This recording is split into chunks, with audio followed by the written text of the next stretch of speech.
ನಮ್ಮ ಮನೆಯಲ್ಲೇ ಈ ಶುಭ ಕಾರ್ಯ ನಡೀಬೇಕಾಗಿತ್ತು, ನಡೆಯುತ್ತೆ ಮುಂದೆ.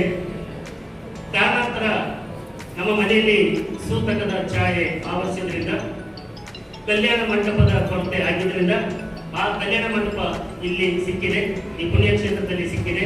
ಇವತ್ತು ಮುಹೂರ್ತ ಫಿಕ್ಸ್ ಆಗಿದೆ, ಮುಹೂರ್ತ ನಡೀತಿದೆ. ಮುಹೂರ್ತಕ್ಕೆ ಎಲ್ಲರೂ ಕೂಡ ಶುಭವನ್ನು ಆರಿಸಲಿಕ್ಕೆ ತಾವೆಲ್ಲರೂ ಕೂಡ ಇಲ್ಲಿ ಸಾಕ್ಷಿಯಾಗಿರ್ತಕ್ಕಂಥದ್ದು ಜೀವನದ ಉದಾಹರಣೆ. ನಾನು ನನ್ನ 15 ವರ್ಷ ಕೆರಿಯರ್ ಅಲ್ಲಿ ಸಾಕಷ್ಟು ಜನ ಟ್ರಾನ್ಸ್ಫರ್ ಜೊತೆ ನಾನು ಕೆಲಸ ಮಾಡಿದ್ದೇನೆ. ನಾನೆಲ್ಲ ಟ್ರಾನ್ಸ್ಫರ್ಗಳನ್ನು ನೋಡಿದ್ದೇನೆ. ಆದ್ರೆ ಒಬ್ಬ ಆದರ್ಶ ಟ್ರಾನ್ಸ್ಫರ್ಗಳನ್ನು ನೋಡಿದ್ದು ಇದೇ ಮೊದಲ ಬಾರಿಗೆ. ಅದು ಯಾರಂದ್ರೆ ನಮ್ಮ ಶಿವಾನಂದ ಸರ್.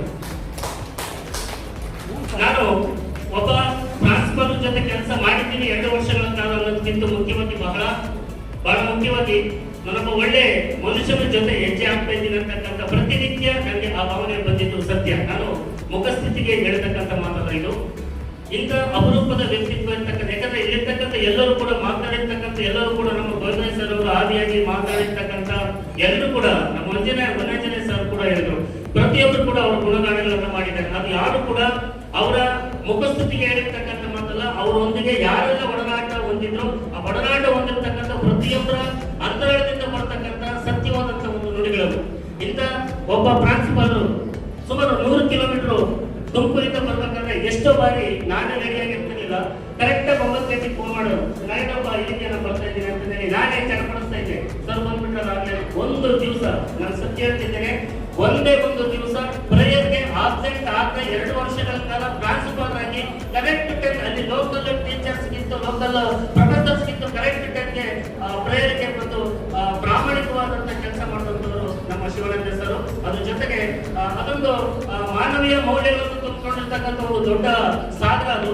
ಅದ್ರ ಬಗ್ಗೆ ನಾವು ಯಾವುದು ಮಾತಾಡ್ಲಿಕ್ಕೆ ನನಗೆ ಅರ್ಹತೆ ಕೂಡ ಇಲ್ಲ ಅಂತ ನಮ್ಮನ್ನ ಎಲ್ಲರನ್ನೂ ಕೂಡ ಒಪ್ಪಿಕೊಳ್ತಕ್ಕಂಥ, ಎಲ್ಲರನ್ನೂ ಕೂಡ ಒಪ್ಪಿಕೊಳ್ತಕ್ಕಂಥ ರೀತಿಯಲ್ಲಿ ಪ್ರತಿಯೊಬ್ಬರಿಗೂ ಕೂಡ ಎಳ್ಳಷ್ಟು ನಿರಾಶೆ ಆಗ್ತಾ ಇರ್ತಕ್ಕಂಥ ರೀತಿಯಲ್ಲಿ ಮಾನವೀಯ ಮತ್ತು ಪ್ರಾಮಾಣಿಕವಾಗಿ ನಿಯಮಬದ್ಧವಾಗಿ ಕೆಲಸ ಮಾಡಿದಂತ ಅಪರೂಪದ ಒಂದು ವ್ಯಕ್ತಿತ್ವ ಹೊಂದಿರತಕ್ಕಂಥವ್ರು ನಮ್ಮ ಶಿವಾನಂದ ಸರ್.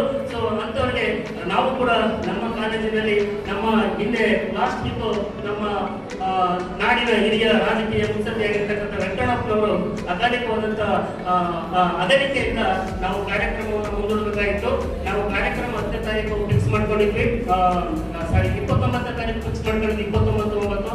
ಕಾರಣಾಂತರದಿಂದ ಆಗಿಲ್ಲ. ಮತ್ತೆ 9ನೇ ತಾರೀಕು ನಾವೆಲ್ಲರೂ ಕೂಡ ನಮ್ಮ ಕಾಲೇಜಲ್ಲಿ ಬಹಳ ಅದ್ದೂರಿಯಾಗಿ ನಾವು ಇವರಿಗೆ ನಿವೃತ್ತಿ ಸನ್ಮಾನ ಕಾರ್ಯಕ್ರಮ, ಬೀಳ್ಕೊಡುಗೆ ಸಮಾರಂಭ ಕಾರ್ಯಕ್ರಮವನ್ನು ಇಟ್ಕೊಂಡಿದ್ದೀವಿ.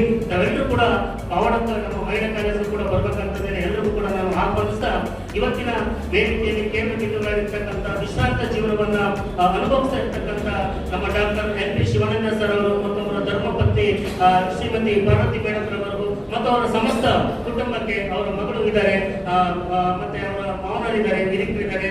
ಸೊ ಎಲ್ರಿಗೂ ಕೂಡ ದೇವರು ಒಳ್ಳೆ ಆಯಸ್ಸು, ಆರೋಗ್ಯ, ಎಲ್ಲ ಸಿರಿ ಸಂಪತ್ತಿಗಾಗಲೇ ದೇವರು ಕೊಟ್ಟಿದ್ದಾರೆ ಅಂತ ಎಲ್ಲ ಅವರ ಹತ್ತರಿಂದ ಬಲ್ಲವರು ಹೇಳಿದ್ದೀರಾ.